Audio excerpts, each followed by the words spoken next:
마태복음 18장 1절에서 7절 말씀까지 보시겠습니다. 마태복음 1절에서 7절 말씀까지 우리가 어린이 주일을 맞이하여서 그 어린이에 대한 부분들을 우리가 말씀을 계속 이번 한 주간 동안 나누고 있는데요. 마태복음 18장 1절에서 7절 말씀까지 우리 한 절씩 교독합니다. 그때의 제자들이 예수께 나와 이르되 천국에서는 누가 크니까? 예수께서 하나 어린아이를 불러 그들 가운데 세우시고 이르시되 진실로 너희에게 이르노니 너희가 돌이켜 어린아이들과 같이 되지 아니하면 결탄코 천국에 들어가지 못하리라. 그러므로 누구든지 이 어린아이와 같이 자기를 낮추는 사람이 천국에서 큰 자니라. 또 누구든지 내 이름으로 이런 어린아이 하나를 영접하면 곧 나를 영접함이니 누구든지 나를 믿는 이 작은 자 중 하나를 실족하게 하며 차라리 연자맷들이 그 목에 달려서 깊은 바다에 빠뜨려지는 것이 나오리라. 어떠합니다. 실족하게 하는 일들이 있음으로 말미암아 세상에 화가 있도다. 실족하게 하는 일이 없을 수는 없으나 실족하게 하는 그 사람에게는 화가 있도다. 아멘. 오늘 특별히 우리 마태복음 18장 말씀은 천국에서 누가 크냐 이 얘기입니다. 그런데 어린아이를 얘기하는 것이죠. 이번 한 주간 동안 제가 광림교회라는 곳을 제가 한번 다녀왔는데요.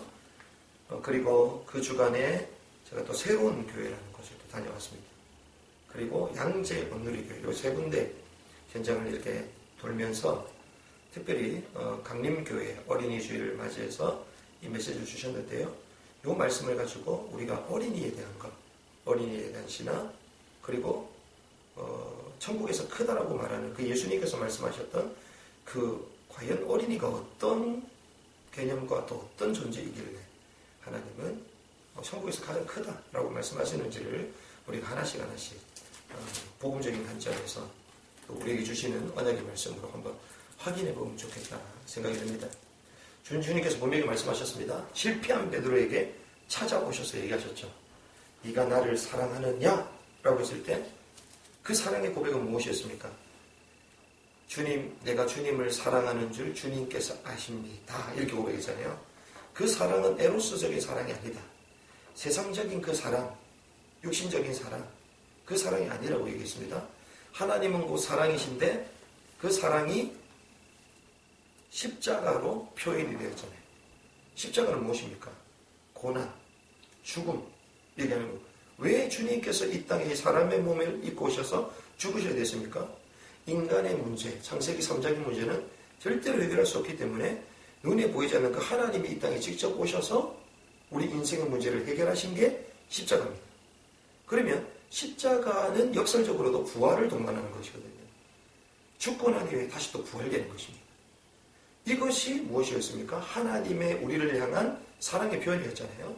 그러면 실패한 베드로에게 찾아오셔서 주님께서 네가 나를 사랑하느냐? 라고 했을 때 내가 주님을 사랑합니다. 그 베드로의 고백은 내가 내 힘으로 해결 안 되는 영적인 모든 문제를 하나님께서 예수님께서 십자가에서 돌아가심으로써 다 해결했다는 그 사실을 믿습니다. 이 고백과 같은 거예요. 사랑합니다. 이 고백은요. 주님의 그 사랑을 내가 압니다. 주님의 그 사랑의 결정적인 십자가의 그 비밀, 그 의미를 내가 압니다. 그래서 사랑을 고백할 때에 복음의 능력이 나타난다. 그렇죠. 복음을 모르면 사랑을 고백할 수 없습니다. 바로 그것이죠. 그래서 그리스도를 고백하자. 사랑을 고백하자. 그럴 때 우리 모두 흉악의 결박이 풀어진다. 이것이 지난주의 말씀이었습니다. 그런데 이렇게 고백한 베드로, 주님 몇 번을 세 번 물으세요. 네가 나를 사랑하느냐? 내가 주님을 사랑해. 그 십자가의 사랑을 내가 압니다. 네가 나를 사랑하느냐? 압니다. 주님 아시지 않습니까? 이렇게 얘기합니다. 그런데 주님께서 그때 뭐라고 얘기해요? 네 어린 양을 먹이라. 이렇게 얘기하시죠. 그 가장 중요한 그 시간표, 가장 중요한 메시지를 어떻게 해요? 어린 양을 먹이라 얘기하십니다. 어린 아이들이 내게 오는 것을 금하지 말라. 용납하라. 이렇게 말씀하시잖아요. 이 예수님 당시에 아이들이 내게 오는 것을 용납하라. 이 말은요. 폭탄과 같은 메시지입니다. 왜? 이 당시에는 영아 살해가 빈번한 시대였거든요. 로마가 나중에 국가가 되고 난 이후에 이런 부분들이 거의 사라졌지요. 영아 살해 사건. 당연한 시대였습니다. 예수님이誕生하실 때도 아이 전부 다 남자아이들 전부 다 죽여라. 영아이들 다 죽여라. 이랬잖아요. 모세 시대도 마찬가지였습니다. 이런 시대였다는 것이죠. 그런데요, 예수님께서 십자가 골고다에서 십자가지를 올라가시면서 그때 부모들, 또 여인들이 전부 다 울고 있습니다. 그때 예수님 뭐라고 얘기하시죠? 나를 위하여 울지 말고 이 자녀를 위해서 울어라. 왜? 어린아이에 대한 비밀이 크기 때문에, 너무나도 중요하기 때문에. 그러면 이 어린아이, 이 어린이, 이걸 통해서 우리가 어떤 영적인 깨달음을 깨달아야 될까? 어리다. 어리다라는 뜻은 어리석다는 뜻으로 하잖아요. 어리다. 또 어린이의 핵심은 무엇입니까? 뭐 순수하다, 진실되다, 뭐 다른 많은 의미들이 있지만 가장 중요한 것은요, 장성할 때까지 배워야 된다는 거예요. 아이가 커야 될 거 아닙니까? 지금 아이가 2살, 3살인데 이 2살, 3살짜리가 10년이 지났는데 2살, 3살짜리 유수는 되겠습니까? 안 되겠죠. 20년이 지났는데도 3살짜리다. 이 말이 안 되겠죠. 어린아이의 특징은요, 장성해 간다는 것입니다. 왜 어린아이를 배워라? 이 말은 장성해 가는 축복을 누려라. 우리가 자라나야 된다는 거예요. 우리 신앙이 계속 옛날처럼 머물러 있는 것이 아니라 계속 자라나야 된다. 어디까지? 전도자의 삶 근원을 회복할 때까지. 그게 첫 번째입니다. 어디까지 장성해야 될 것이냐? 전도자의 삶을 회복하는 데까지 장성해야 된다. 올해 우리에게 주셨던 메시지겠습니다. 일심전심지소. 그렇다. 일심전심지소에서 전도자의 삶을 회복하자. 이게 장성되어야 된다는 거예요. 자, 하나님의 형상대로 창조함을 입은 존재들이 우리잖아요. 자, 하나님의 형상대로 창조함을 입었습니다. 땅을 정복하고 다스려라. 그리고 번성하라. 생육하라. 번성하라. 충만하라. 자, 하나님의 형상, 하나님을 예배하는 사람을 우리를 불러주셨어요. 그런데 이 하나님을 예배하는 백성을 우리를 불러주셔서 땅을 정복하고 다스려라, 번성하라, 생육하라, 충만하라. 무슨 말입니까? 이 땅에 하나님을 예배하는 예배자들로 가득 채우라는 거예요. 가득 채우라. 그럼 이거 하기 위해서 무엇이 필요합니까? 능력과 지혜가 필요하잖아요. 그것을 우리는 달란트라고 합니다. 그래서 오늘 주셨던 기도점 메시지 생각나시죠? 기능에 대한 것, 달란트 발견에 대한 메시지가 나왔는데요. 그게 무엇입니까? 어떤 사람이 진짜 감사할 수 있느냐? 복음 안에서 나를 발견해. 나의 정체성을 발견해. 아, 내가 누구인가? 아, 땅을 정복하고 다스리는 하나님의 형상, 전도자로 나를 불러주셨구나. 이겁니다, 첫 번째가. 두 번째, 이거 할 수 있도록 내게 기능을 주셨구나. 우리가요, 내게 주신 기능, 내게 주신 달란트, 내게 주신 장점을 발견하지 못하면 나는 전도자는 맞는데, 내 영적인 원리는 맞는데, 내 삶은 뭔가 응답이 없는 것처럼 느껴져요. 내 삶은 계속 머물러 있는 것처럼 느껴진다는 말이죠. 하나님은 우리를 예배자의 신분을 주셨고 권세를 주셨고 땅을 정복하고 다스려. 아담에게, 아담과 하와에게 어떤 축복을 주셨습니까? 정복하고 다스려라, 생육과 번성해라 이러면서 그 첫 번째 행위가 있는데 그게 뭐냐면요, 동물들의 이름을 지어주는 거예요. 무한한 지혜를 주십니다. 그래서 그걸 발견해요. 우리에게 주신 기능, 달란트가 있습니다. 아이들에게 주셨던 하나님의 기능이 있다는 거예요. 우리에게 주신 게 뭐냐면 education, 교육이라고 얘기하잖아요. 에드, 끄집어내다. 자, 교육을 통해서 아이들의 달란트를 끄집어내잖아요. 하나님은요, 모든 부분에 뛰어나신 그 하나님께서 하나님의 백성, 하나님의 자녀에게는 한 가지 탁월한 것을 주셨다라고 탈무드는 가르치고 있어요. 우리에게 분명히 주셨습니다. 캐릭터, 정서, 상황 상관없이요. 하나님은요, 뭔가 하나 잘하는 게 분명히 주셨는 거예요.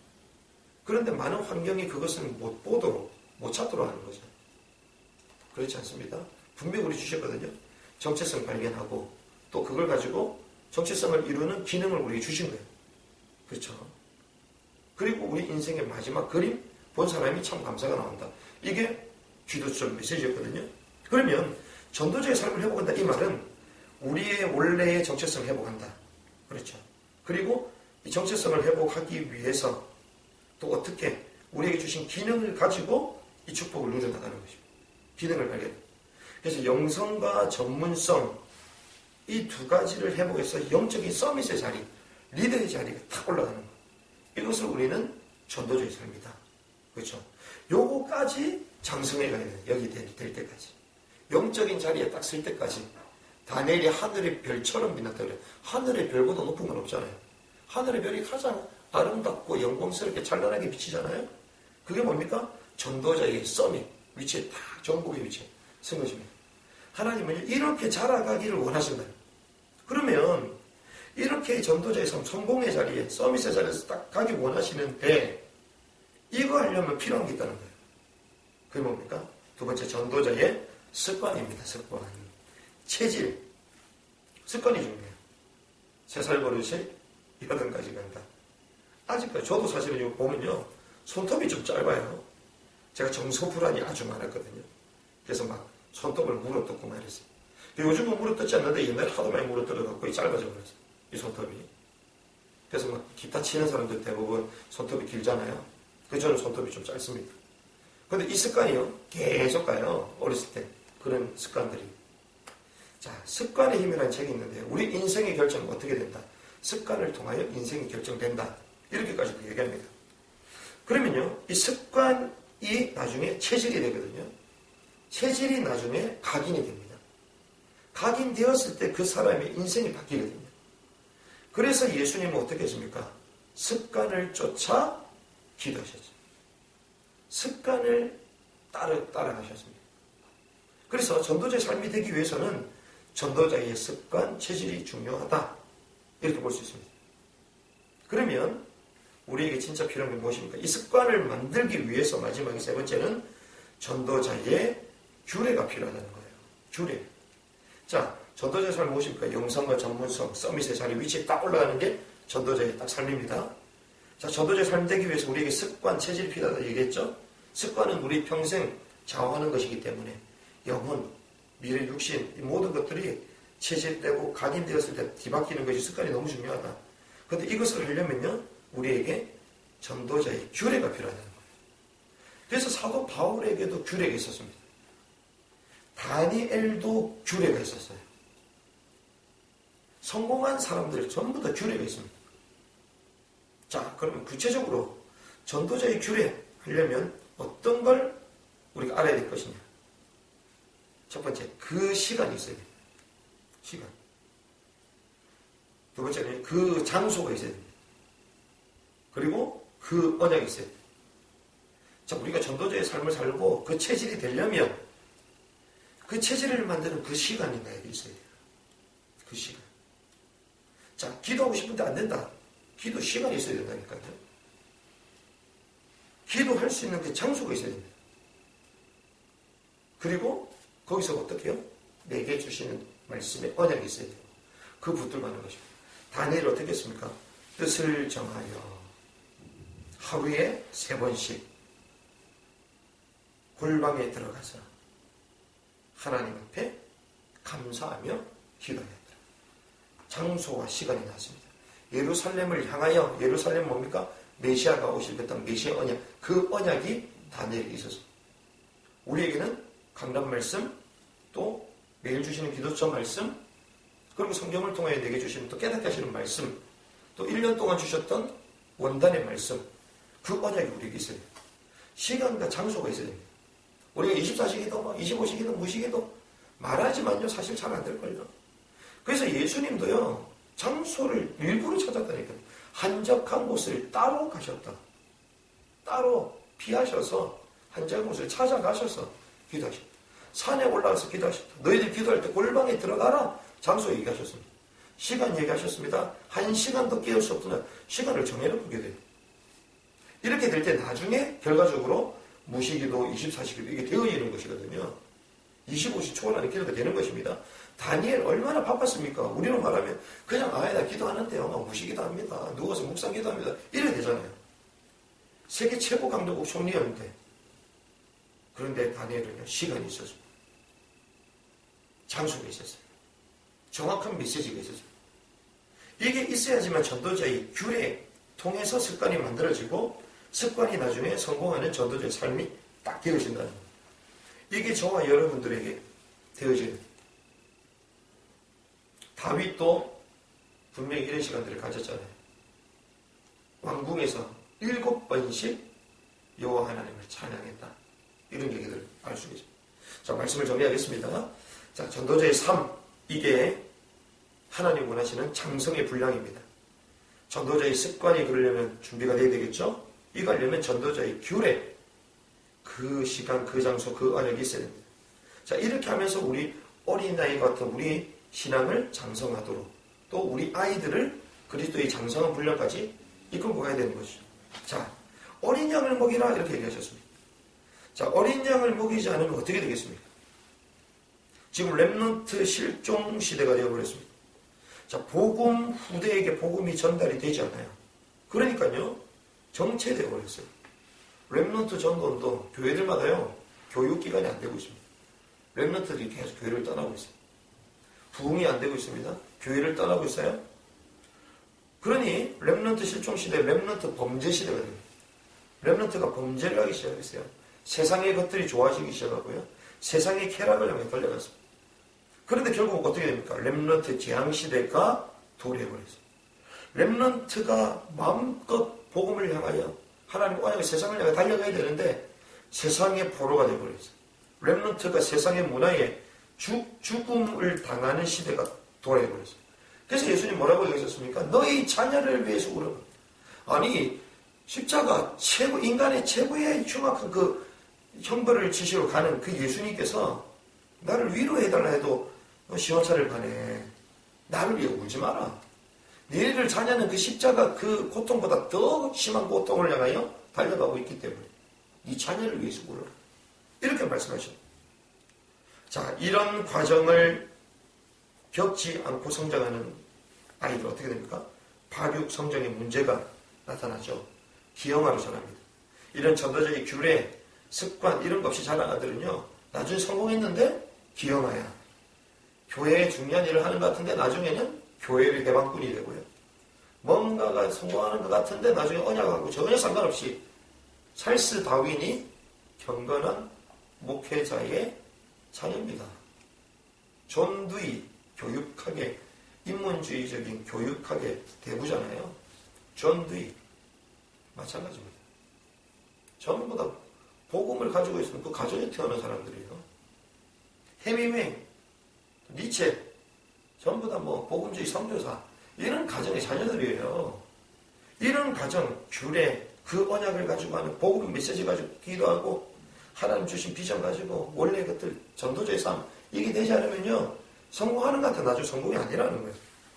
기형화된. 그래서 우리는 어떻게 됩니까? 개혁해야 됩니다. 요즘 메시지 나오죠. 개혁, 리폼. 날마다 개혁돼야 되겠다. 가르치는 자가 아니라 복음을 보여주는 사람이 돼야 됩니다. 우리는. 단순히 어린 아이를 얘기하는 게 아닙니다. 어린 아이와 같은 우리 신앙을 하나님 돌아보라는 거예요. 자라지 않는, 자랐다더라도 기형아처럼 자란 우리 삶을 돌아보라는 것입니다. 우리는 전도자의 삶, 작년에도 전도자였면 그 재작년에도 전도자의 삶, 계속 전도자 삶 되게 달라고 기도하잖아요. 이제 이게 끊어야 될 거 아닙니까? 그렇죠? 전도자의 삶이 되어서 이제 열매를 맺고 다녀야 될 거 아닙니까? 근데 우리는 아직까지도 내 자신에 계속 한계에 묶여도 상관이 없습니다, 사실. 왜? 사도 발도 오라나는 공간 사람 자기 고민을 했잖아요. 그래도 하나님 원하시는 전도자의 그 정복의 자리에 가서 계속 표대를 향해 달려갔습니다. 우리가 계속 우리 문제가 하나님보다 더 크게 보이니까 계속 성장을 못하고 있는 건 아닙니까? 하나님은 이미 모든 문제를 다 해결하시고 우리를 장성하는 그 프로그램 속에 그 언약 속에 우리를 이미 불러주셨거든요. 정말 우리에게 주신 이 말씀을 붙들고 하나님 어린아이 같은 어리석은 자는 되지 않냐. 어리석다.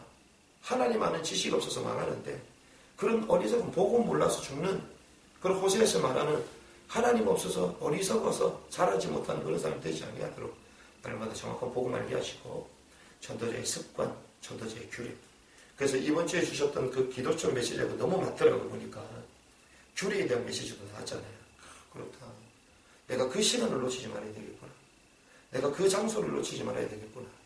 내게 주시는 그 말씀의 흐름 속에 딱 들어가 있어야 되겠구나. 저 하여튼 이번에 용인대 캠프 하면서 저는 깜짝 놀랐습니다. 저희가 7월 달에 들어가려고 하는 그 현장이 있잖아요. 우름무치, 감축성 밑에 난주, 그 연구지가 없습니다. 근데 이게 웬일입니까?